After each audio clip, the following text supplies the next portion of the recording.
ลูกสาวท่านทูต ภารกิจตามหาลักแร้ EP 1ได้เริ่มต้นแล้วนะคะ ตอนนี้นะคะเราเรียกแก๊ปเพื่อไปส่งค่ะ แก๊ปคนนี้แต่งตัวเรียบร้อยมากมีส่วนผมในรูปติ๊กต็อกแล้วนี่นะคะ อันนี้เพื่อนสาวคนใหม่ค่ะ น้องสาวคนที่ 3 หญิงเด้ ตอนนี้กำลังจะมาซื้อปีรถไฟลาวไทยค่ะ เพื่อเดินทางไปแบงคอกนี่นะคะ อีแก่รัดคิวคนอื่นแล้วค่ะ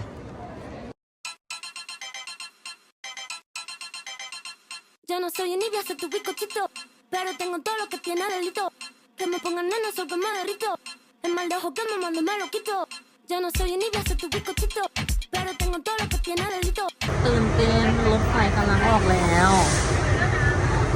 เมืองอีควายอีหมา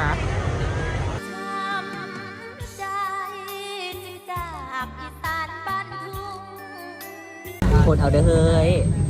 ไปเฮ็ดเบียกตั้งตัวแล้วเราจะกลับมา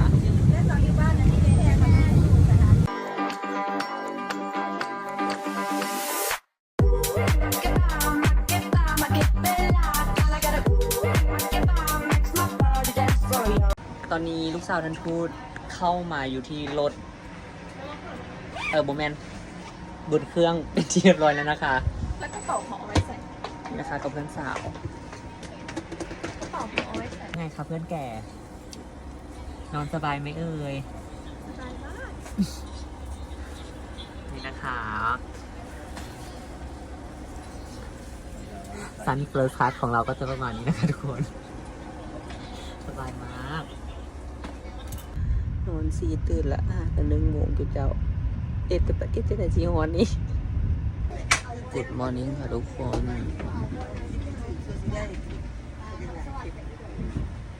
Good morning นะคะ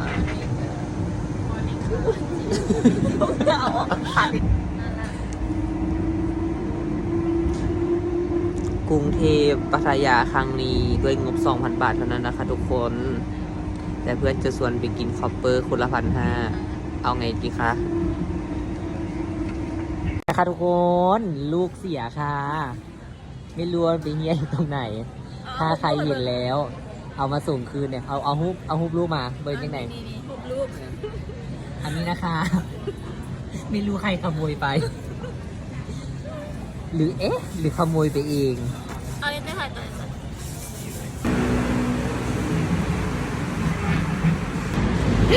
ตอนนี้มาถึงเซ็นทรัลลาดพร้าวแล้วนะคะ นี่นะคะจะใช้เงินทั้งที2,000 บาท แต่ว่าค่ากาแฟก็ไปแล้วค่ะ280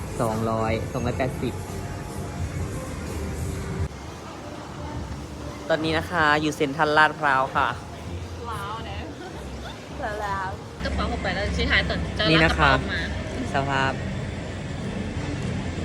โอเคนะคะทุกคน เดี๋ยวเจอกัน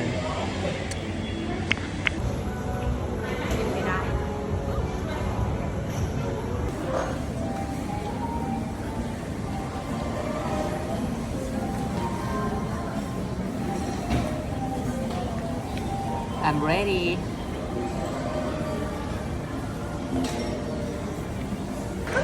ฉันพร้อมแล้ว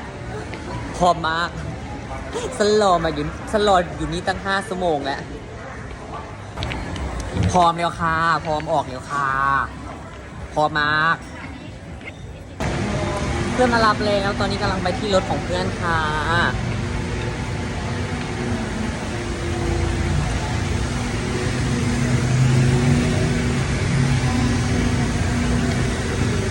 ที่นี่น่ะ ไปห้องน้ จะไม่เจ็บขี้เจ็บเงี้ยวดีเนาะใครกระไดนี่นะคะ อีซันว่าจะได้ไปแล้ว แต่ก็ยังไม่ได้ไปค่ะ เพราะอี2 ผัวเมียนั้นไปไหนก็ไม่รู้ตอนนี้ สมองแล้ว ำ นี่นะคะ ลูกท่านพูด ตื่นแล้ว นอนตื่นแล้วหายวินแล้วค่ะตอนนี้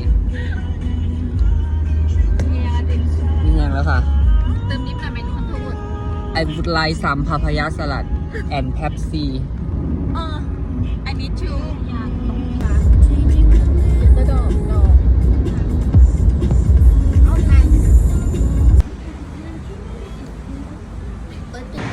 งบ 2,000 บาทนะคะ แต่แดกไม่หยุดเลยค่ะ ในระหว่างการเดินทางนั้น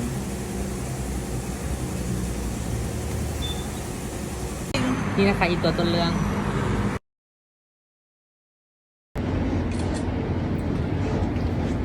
ในที่สุดพวกเราก็มาถึงแล้วนะคะ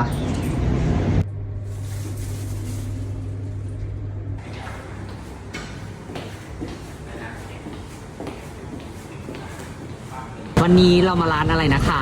ปูเป็นค่ะ ไม่ใช่ปูตายนะคะ คนเยอะมาก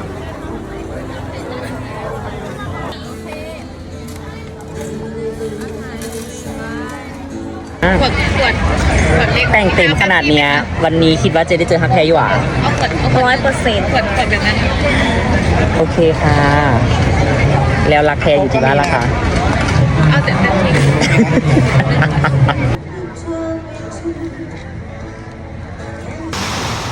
วันนี้จะมีประกวดนางสาวริมหาดนะคะทุกคน let's go ลูกสาวทันทูต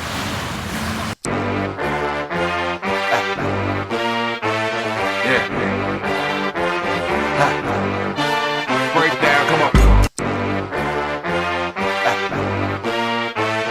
Yeah. Yeah.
ลูกสาวทันทูต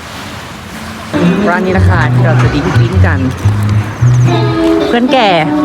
are you ready I'm Lady Boy โอเคแก่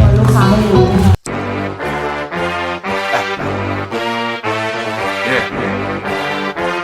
Ha. Break down, come on.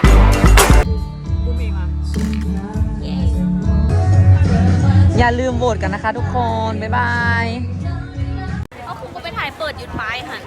วันนี้เราจะเดินทางไปไหนนะคะ ไปก่อนร้าน ไปทำไมคะ ไปหาผัว นี่นะคะติดแท็กแล้วค่ะ ก็เลยก็ได้ไหม รู้สึกว่าบ่พร้อมเลย เพราะว่าสุดไม่พร้อมเท่าไหร่ ว่าจะไปช้อปปิ้งก่อนแต่ไม่ทันนะคะวันนี้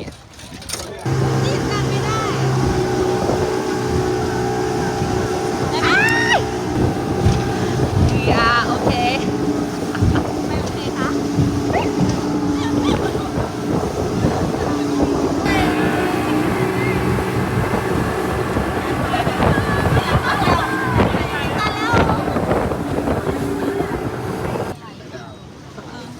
ตอนนี้มาถึงแล้วนะคะ มาได้บอกเอามาทำไม ตอนนี้เรากำลังมาเดินตามหารักแท้กันอยู่นะคะทุกคน รักแท้ EP ที่ เอพิโซด 4 ค่ะ แต่ว่ายังจะมีอีก 10 เอพิโซด รอติดตามกันนะคะทุกคน วันนี้คิดว่าจะเจอรักแท้ไหมคะ 100%ค่ะ โอเคค่ะกินฮอดไทยก็เฮ้ย ขี้นอนบักเลย บักตุยตุยได้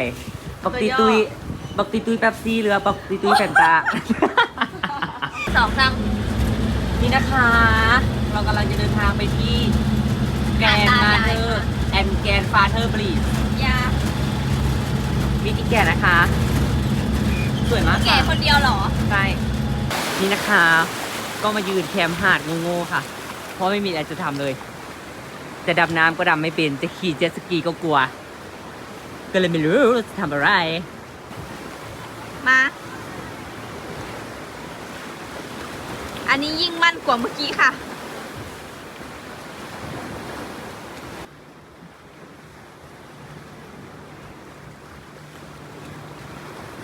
หยุดจึกโพส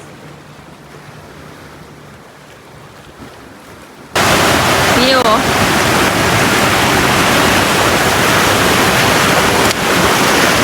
ไปถ้าพี่บีบอกให้หนูโดด หนูก็จะโดด หนูจะโดดว่ารอเธออยู่นะคะดูเธอแอนรันนานจับที่หัวใจฉันแล้วก็แทรกแรงแรงช่วยกระแทกใส่ฉันด้วยคำพูดว่าแฟน Oh baby baby ไม่ได้อยากว่า nice thing กำลังกลับแล้วนะคะ ไม่อยากกลับเลยค่ะ แต่จะกลับไป Boost Energy อยากไปไกล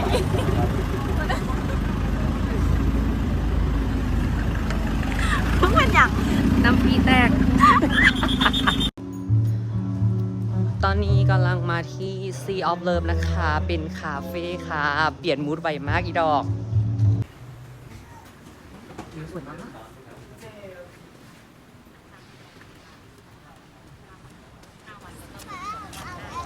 ตอนนี้พวกเราอยู่ที่ไหนคะ Sea of Love พัทยาค่ะ Sea of Love Signature ของที่นี่นะคะ เห็นงามๆเด้อเดี๋ยวเพ่นกล้องไป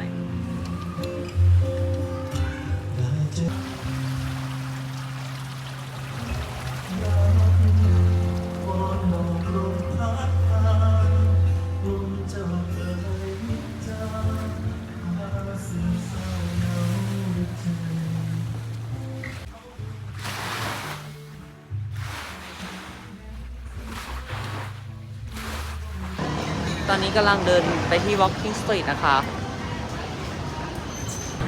ก็รักกันหรอ ยินดีต้อนรับนะคะ พวกแก่ ดูปิงปองโซไหมคะหนู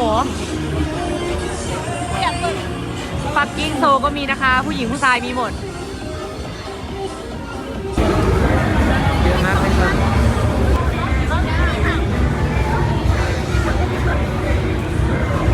เอ้าทำใหญ่มากเข้าไหมแก เราจะเจอรักแท้ไหมวันนี้ ด่ากูร้อยเหรอ คนเยอะมาก ต้องอายจะกี้พี่กระจายเขาไปดูพวกคนมาทำแทบไม่ต้องอายต้องคุณยายช่วงนี้ตลอดไม่ต้องอายครับ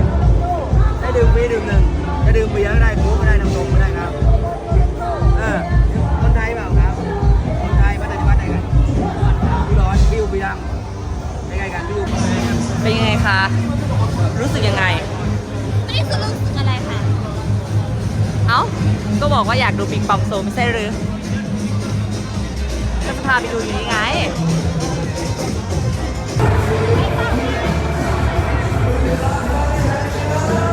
จะมีที่ว่างของซันไหมนะ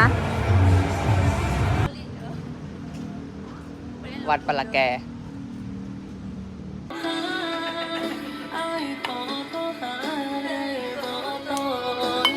ให้กูสำนีนี่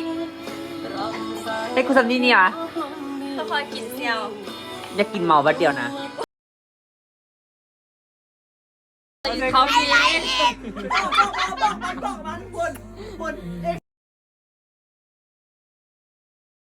จะไปส่งดาราสาวนะคะ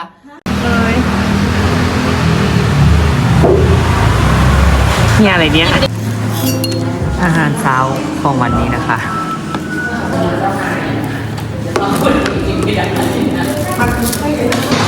เมื่อยโมมี energy ในการถ่ายคลิป ถ่ายหีถ่ายแตกเลยทิดกระปัวย้อนคลิป น้ำพริกปีแตกเดี๋ยว เอาไว้ลูกท่านทูตมีอารมณ์ทางเพศวันไหนแล้วจะมานะคะ ไปมึงนั่งเหงื่อนั่งมัน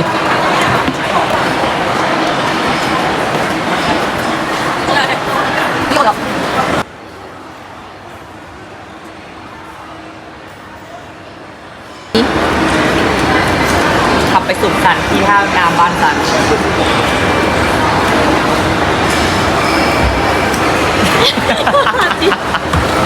เฮ้ยไปช้อปปิ้งทานยังวะค่ะนูไปขอคุณละอันไป โอเค ของฝากทุกคนนะคะ มาจากร้านไหนคะ Pink Pussycat แปลได้ไหม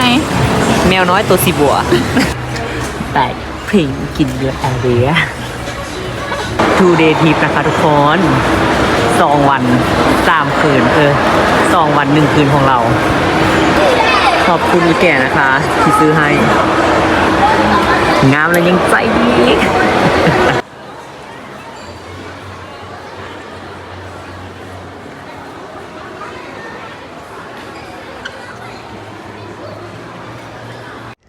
เป็นกระเทยก็ต้องมากินยำที่ร้านกระเทยหัวโปกสิคะ ร้านยำหัวโปกบายกระเทยหัวโปก คนที่ตำก็เป็นกระเทยหัวโปก แล้วคนที่กินก็เป็นพวกกระเทยหัวโปกแซ่บบอยแก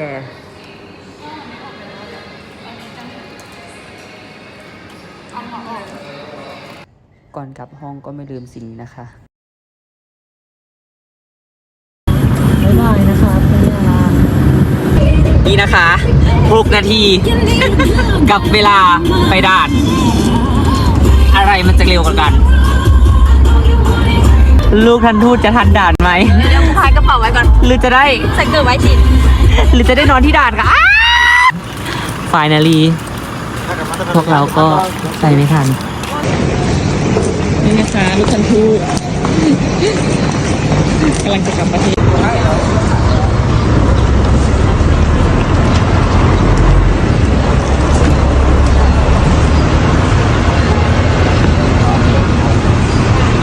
คุณพี่จิน บ๊ายบายค่ะ